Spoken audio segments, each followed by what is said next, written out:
Hey guys, Josh, Right Coast Off Road. I know y'all saw some of this post on our Facebook. We're going to build this totaled 2024 KRX into what we think is the perfect East Coast machine.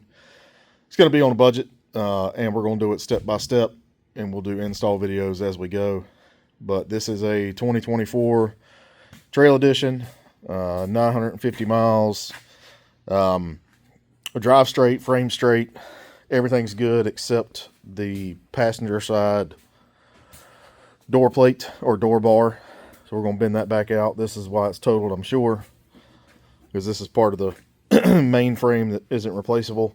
But we'll straighten that back up. The B pillar and A pillar, everything else is fine. So we actually did pretty good on it. Gave $6,900 for it on Copart. Still got fenders to put back on it, I guess, where they were pulling it off, checking these. The fender brackets where they got bent, but other than that, it's not bad. I actually feel like we didn't get screwed on it, but yeah, we're gonna strip the bumpers off, do all the mods we have on our website.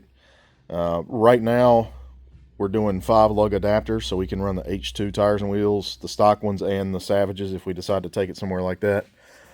So we can bolt those on. Eventually we're going to long arm it with the Super ATV kit like we did our 4-seater. I'm going to put some sliders on there. Already got a cage being built for it. And yeah, we're going to fix it up. I think you guys will like it. We're going to do probably 1 video a week on it. And we'll just go step by step on what we do, why we did it, how we know it works.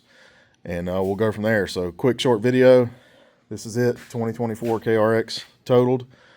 And we're going to see what we can build it into. Y'all have a good day. Thanks.